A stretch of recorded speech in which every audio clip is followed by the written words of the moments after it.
எல்லாருக்கும் வணக்கம். ஒரு நிமிஷம் உங்ககிட்ட ஒண்ணு கேட்கலாமா? எப்பவாச்சும் ஒரு கூட்டத்துல நீங்க பேசிட்டு இருக்கும்போது மத்தவங்க யாரும் அதை கவனிக்காம அவங்களுக்குள்ள பேச ஆரம்பிச்சிருக்காங்களா? நீங்க ஆசையா அனுப்புன மெசேஜுக்கு பதில் வராம மணிக்கணக்கா அந்த சீன்ங்கிற வார்த்தையை மட்டும் வெறிச்சு பார்த்திருக்கீங்களா? இல்ல நீங்க ஒரு விஷயத்த செய்யவே இல்லைன்னு திரும்ப திரும்ப சொல்லியும் யாருமே உங்களை நம்பாம உங்க மேலேயே பழி போட்ட அனுபவம் இருக்கா? இந்த மாதிரி நேரத்துல நமக்குள்ள என்ன தோணும்? நான் பேசுறது யாருக்குமே கேட்கலையா? என் மேல என்ன தப்பு? நான் இன்னும் கொஞ்சம் நல்லா விளக்கி சொல்லிருக்கணுமோ? நான் இன்னும் கொஞ்சம் முயற்சி பண்ணா ஒருவேளை அவங்க என்ன புரிஞ்சுக்குவாங்களோ?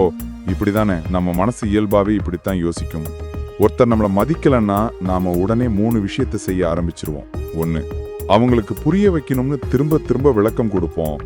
2, அவங்களோட கவனம் நமக்கு கிடைக்கணும்னு அவங்கள விடாம துரத்துவோம். 3, அவங்களோட அன்பும் அங்கீகாரமும் வேணும்னு அவங்க கிட்ட மனசுக்குள்ள கெஞ்சுவோம். ஆனா உண்மை என்ன தெரியுமா?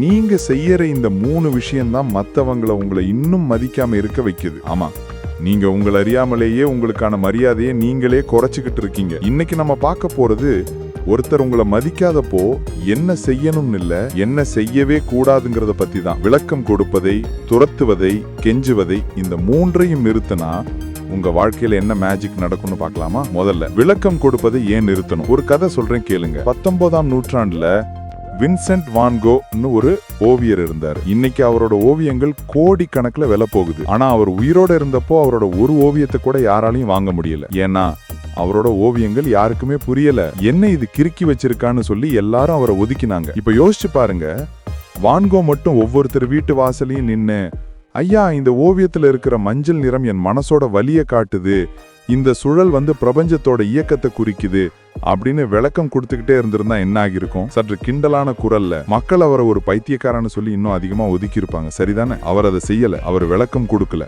அவர் ஓவியம் வரைஞ்சுக்கிட்டே இருந்தாரு. அவர் நம்பின கலையை செஞ்சுக்கிட்டே இருந்தாரு.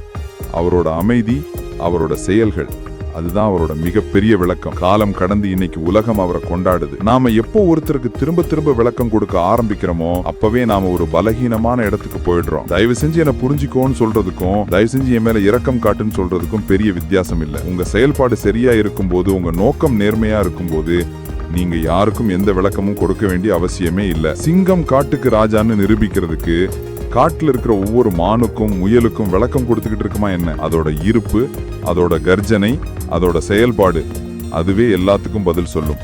இனிமே யாராவது உங்களை கேள்வி கேட்கும் போதோ தப்பா புரிஞ்சுக்கும் போதோ 1000 வார்த்தைகள்ல பதில் சொல்லாதீங்க. ஒரு அமைதியான புன்னகையில, இல்லனா உங்க அடுத்த கட்ட வேலையில பதில் சொல்லுங்க. உங்க செயல்களோட சத்தம் உங்க வார்த்தைகளை விட அதிகமா இருக்கட்டும். அந்த நிமிஷமே அவங்க பார்வையில உங்களுக்கான மதிப்பு உயர ஆரம்பிக்கும். அடுத்தது, துரத்துவதை ஏன் நிறுத்தணும்? இது நம்மில் பல பேர் செய்யற ஒரு பெரிய தப்பு. ஒரு நட்புல, ஒரு உறவுல, இல்ல வேலை செய்யற இடத்துல ஒருத்தரோட கவனம் நம்ம மேல இல்லைன்னா நாம அவங்களை இன்னும் அதிகமா துரத்த ஆரம்பிப்போம். அதிகமா போன் பண்ணுவோம், அதிகமா மெசேஜ் அனுப்புவோம், அவங்க போற இடத்துல எல்லாம் நாமளும் இருக்க முயற்சி பண்ணுவோம். ஒரு பட்டாம்பூச்சியை பார்த்திருக்கீங்களா? அது எவ்வளவு அழகா இருக்கும். அதை பிடிக்கணும்னு ஆசைப்பட்டு நீங்க அதை நோக்கி வேகமா ஓடுனா என்ன ஆகும்? அது உங்களை விட்டு இன்னும் வேகமா உயரமா பறந்து போயிடும். சரிதானே? ஆனா அதுவே நீங்க அமைதியா ஒரே இடத்துல நின்னு உங்க கையில ஒரு பூவை வச்சிருந்தீங்கன்னா, இல்ல நீங்க ஒரு அழகான பூந்தோட்டத்தையே உருவாக்குனீங்கன்னா, அந்த பட்டாம்பூச்சி தானா உங்களை தேடி வரும். உறவுகளும் அப்படித்தான். நீங்க ஒருத்தரை துரத்த அவங்களுக்கு உங்க மேல இருக்கிற ஆர்வம் குறைஞ்சுக்கிட்டே போகும். ஏன்னா ரொம்ப சிம்பிளான லாஜிக் தான். சுலபமா கிடைக்கிற எந்த ஒரு பொருளுக்கும் இந்த உலகத்துல மதிப்பு இல்ல. நீங்க அவங்களுக்கு ரொம்ப சுலபமா கிடைக்கிறீங்க.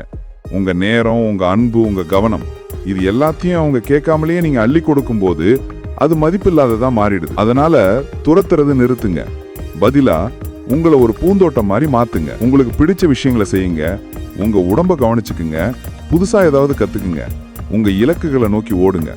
மத்தவங்களை துரத்துறதை நிறுத்திட்டு உங்க கனவுகளை துரத்த ஆரம்பிங்க. எப்போ நீங்க உங்களுக்குன்னு ஒரு அழகான மதிப்புள்ள உலகத்தை உருவாக்குறீங்களோ அப்ப மத்தவங்க அந்த உலகத்துக்குள்ள வர ஆசைப்படுவாங்க. பட்டாம்பூச்சிகள் உங்களை தேடி வர ஆரம்பிக்கும். அப்போ நீங்க முடிவு பண்ணலாம் யார உங்க தோட்டத்துக்குள்ள அனுமதிக்கணும்னு. அதிகாரம் உங்க கைக்கு வந்துரும். கடைசியா ரொம்ப முக்கியமானது, கெஞ்சுவதை ஏன் நிறுத்தணும்? மரியாதைங்கிறது நாம மத்தவங்க கிட்ட இருந்து பிச்சை எடுக்க வேண்டிய ஒரு பொருள் இல்ல. அதை நாமளா சம்பாதிக்க வேண்டிய ஒரு சொத்து. தயவு செஞ்சு என்கிட்ட பேசு, தயவு செஞ்சு என்ன புரிஞ்சுக்கோ, தயவு செஞ்சு என்னை விட்டு போயிடாத. இந்த ப்ளீஸ்ங்கிற வார்த்தை உங்ககிட்ட இருக்கிற மிச்ச மீதி சுயமரியாதையும் சுரண்டி எடுத்துரும். கெஞ்சுறதுங்கிறது உங்களோட ஒட்டுமொத்த சந்தோஷத்தையும் நிம்மதியையும் அடுத்தவங்க கையில கொண்டு போய் ஒப்படைக்கிறதுக்கு சமம். நீ இருந்தாதான் நான் நல்லா இருப்பேன்னு நீங்க சொல்லும் போது அவங்க உங்களை அவங்களோட கட்டுப்பாட்டுக்குள்ள வச்சுக்க ஆரம்பிச்சிருவாங்க. அவங்க விருப்பத்துக்கு உங்களை ஆட்டுவிப்பாங்க. வரலாற்றுல மாவீரன் அலெக்சாண்டருக்கும் டயோஜினஸ் என்கிற ஒரு தத்துவ ஞானிக்கும் நடந்த ஒரு சந்திப்பை சொல்லுவாங்க. அலெக்சாண்டர் உலகத்தையே கைப்பற்றின மாபெரும் சக்கரவர்த்தி. டயோஜினஸ் ஒரு பரதேசி மாதிரி ஒரு மரப்பிப்பைக்குள்ள வாழ்ந்துகிட்டு இருந்த ஒரு ஞானி. அலெக்சாண்டர் டயோஜினிஸ பார்க்க போறாரு. சுத்தி 1000 வீரர்கள். அந்த மாபெரும் சக்கரவர்த்தி அந்த பரதேசி முன்னாடி நின்னு சொல்றார், ஞானியே, உங்களுக்கு என்ன வேணும்னாலும் கேளுங்க, நான் தரேன். அதுக்கு டயோஜினிஸ் ரொம்ப அமைதியா அலெக்சாண்டரை பார்த்து சொன்னாராம், கொஞ்சம் தள்ளி நில்லுங்க, நீங்க என் மேல படுற சூரிய வெளிச்சத்தை மறைக்கிறீங்க. யோசிச்சு பாருங்க, அந்த தைரியம் எங்க இருந்து வந்துச்சு? உலகத்தையே ஆள்ற சக்கரவர்த்தி முன்னாடி நின்னு ஒருத்தரால இப்படி எவ்வளவு தைரியமா பேச முடிஞ்சது? ஏன்னா டயோஜினியஸ்க்கு வெளியில இருந்து எதுவுமே தேவைப்படல. அவருக்கு யாரோட அங்கீகாரமும் தேவைப்படல. அவர் தனக்குள்ளேயே முழுமையா இருந்தார். அவர் கெஞ்சல. அதனாலதான் அலெக்சாண்டர் கூட அவரை மதிச்சார். நீங்க எப்போ ஒருத்தர்கிட்ட உங்களோட அன்புக்காகவோ நேரத்துக்காகவோ மரியாதைக்காகவோ கெஞ்சறதை நிறுத்துறீங்களோ அப்போதான் உங்களுக்கு உண்மையான சக்தி கிடைக்கும். நீங்க எனக்கு இதை கொடுக்கலன்னா பரவாயில்ல, நான் என் வழியை பார்த்துட்டு போறேன் இன்னும் சொல்ற தைரியம் உங்களுக்கு வரணும். அந்த தைரியம் தான் சுயமரியாதை.